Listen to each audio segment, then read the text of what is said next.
ሰላም እንዴት ናችሁ? ወደ ዩኒክ ስፖርት ቤተሰቦች ዛሬ ምሽት 4 ሰዓት ተጠባቂው የአርሰናልና ሪያል ማድሪድ የቻምፒዮንስ ሊግ ሩብ ፍጻሜ የመጀመሪያ ዙር ጨዋታ በአርሰናል ኤምሬትስ ስቴዲየም ይደረጋል። ጨዋታውን የተመለከቱ መረጃዎችን ወደ እናንተ አድማጭ ተመልካቾቻችን የምናደርስበትን ልዩ ዘገባ ይዘን ቀርበናል።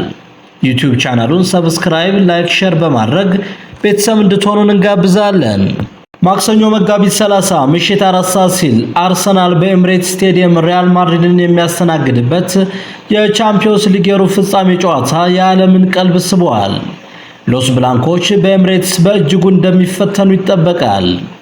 በቻምፒዮንስ ሊግ ውድድር ታሪክ 15 ጊዜ የቻምፒዮንስ ሊግ ዋንጫዎችን ያነሳው ሪያል ማድሪድ 111 ጊዜ የቻምፒዮንስ ሊግ ተጋጣሚዎችን በማሸነፍ ድንቅ ታሪክ አለው። ከዚህ በፊት በሜዳቸው ኤምሬትስ ስቴዲየም ባደረጓቸው 10 የቻምፒዮንስ ሊግ ጨዋታዎች አንድም ጊዜ ያልተሸነፉት መድፈኞቹ ሎስ ብላንኮችን በማሸነፍ ሪከርዳቸውን እንደሚያስጠብቁ ይጠበቃል። በላሊጋው ተከታታይ ቻምፒዮን ለመሆን እየተጉ ያሉት ሪያል ማድሪዶች በሜዳቸው በቫሌንሺያ 2-1 መሸነፋቸውን ተከትሎ በባርሴሎና በ4 ነጥቦች ተበልጠው ሁለተኛ ደረጃ ላይ ይገኛሉ። የሪያል ማድሪዱ አሰልጣኝ ካርሎ አንቸሎቲ አርሰናል እጅግ በጣም አስፈሪ ቡድን ነው፣ በተለይም በመልሶ ማጥቃት የሚኖራቸው ጨዋታ ለተጋጣሚ ቡድን የሚያስጨንቅ ነው፣ ነገር ግን ለዚህ ተዘጋጅተን ነው ወደ ሜዳ የምንገባው ሲሉ ተናግረዋል።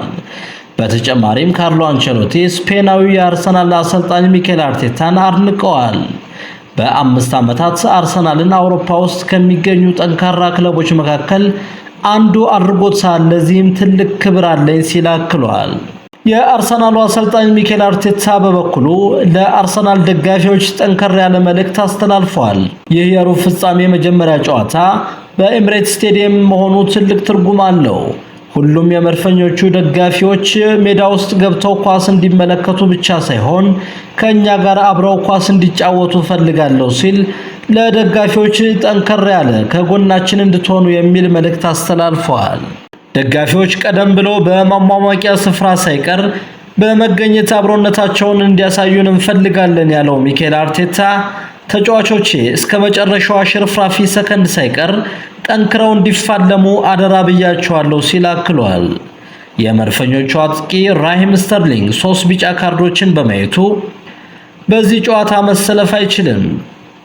በሌላ በኩል ጋብሪኤል ማርቲኔሊ እና ጀሪን ቲምበር የነበረባቸውን የአንድ ጨዋታ ቅጣት ስላጠናቀቁ በዚህ ጨዋታ መሰለፍ እንደሚችሉ ማወቅ ተችሏል።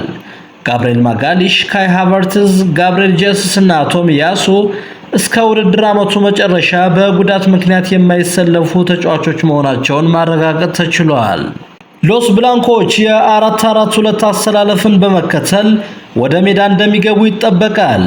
በአርሰናል በኩል ተጽዕኖ ይፈጥራል ተብሎ የሚጠበቀው የፊት መስመር ተጫዋቹ ቡካዮ ሳካ በ14 የቻምፒዮንስ ሊግ ጨዋታዎች 14 የጎል ተሳትፎዎችን በማድረግ 8 ጎሎችና 6 አሲስቶችን በማድረግ ጥሩ ሪከርድ አለው። በቻምፒዮንስ ሊግ ታሪክ በትንሽ ዕድሜው 18 ዓመት ከ18 ቀን በሆነ ዕድሜ በቻምፒዮንስ ሊግ ጨዋታዎች ጎል ማስቆጠር የቻለው ኗነሪ ሌላው በመድፈኞቹ ቤት ታሪክ ሊሰሩ ከሚችሉ ተጫዋቾች መካከል አንዱ ነው። በሪያል ማድሪዶች በኩል ልዩነት ፈጣሪዎቹ የሪያል ማድሪድ ኮከቦች ኬሊያን ምባፔ፣ ቪኒሲየስ ጁኒየር እና ጁዲ ቤሊንግሃም ተጠባቂ ተጫዋቾች ናቸው። ማንቸስተር ሲቲን እና አትሌቲኮ ማድሪድን ጥለው ለሩብ ፍጻሜ ጨዋታ የደረሱት ሪያል ማድሪዶች በቻምፒዮንስ ሊግ ጨዋታ ድንቅ አጨዋወታቸውን እያሳዩ ያለውን አርሰናልን በኤምሬትስ ስቴዲየም ይገጥማሉ። በቡካዮ ሳካ ከጉዳት መመለስ የተነቃቀው የአርሰናል የፊት መስመር ጥምረት የጨዋታው ክስተት ሊሆን እንደሚችል ይጠበቃል። ከዚህ በፊት 2006 ላይ በቻምፒዮንስ ሊግ ጨዋታ ሪያል ማድሪድ እና አርሰናሎች የተገናኙ ሲሆን በአርሰናል ሄግበሪ ስቴዲየም 0-0 ተለያይተው በቤርናቦ ላይ በተደረገው የመልስ ጨዋታ በቴሪ ሄንሪ ብቸኛ ጎል አርሰናል 1-0 አሸንፎ ሪያል ማድሪድን ጥሎ ማለፉ ይታወሳል። የዚህ ጨዋታ ታሪክ በአርሰናል በኩል እንደሚደገም ይጠበቃል። በመድፈኞቹም ይሁን በሎስ ብላንኮች በኩል የተጫዋቾች ጉዳት ፈታኝ ነገር ሲሆን መድፈኞቹ ጨዋታውን የሚያደርጉት በሜዳቸው እንደመሆኑ መጠን ለቀጣይ ጨዋታ ግብአት የሚሆን ጥሩ ውጤት እንደሚያስመዘግቡ ይጠበቃል። መድፈኞቹ ከሪያል ማድሪድ ጋር የሚያደርጉት የቻምፒዮንስ ሊግ ጨዋታ ለአርሰናሉ አሰልጣኝ ሚኬል አርቴታ አርሰናልን ባሰለጠነበት የእግር ኳስ ሕይወቱ እጅግ አስፈላጊው ጨዋታ እንደሆነ እየተነገረ ነው። የፕሪሚየር ሊግ ዋንጫውን ለሊቨርፑሎች አሳልፎ የሰጡ የሚመስሉት አርሰናሎች ይህን ጨዋታ በማሸነፍ ለቻምፒዮንስ ሊግ ዋንጫ ያላቸውን ተስፋ ከፍ እንደሚያደርጉ ይጠበቃል።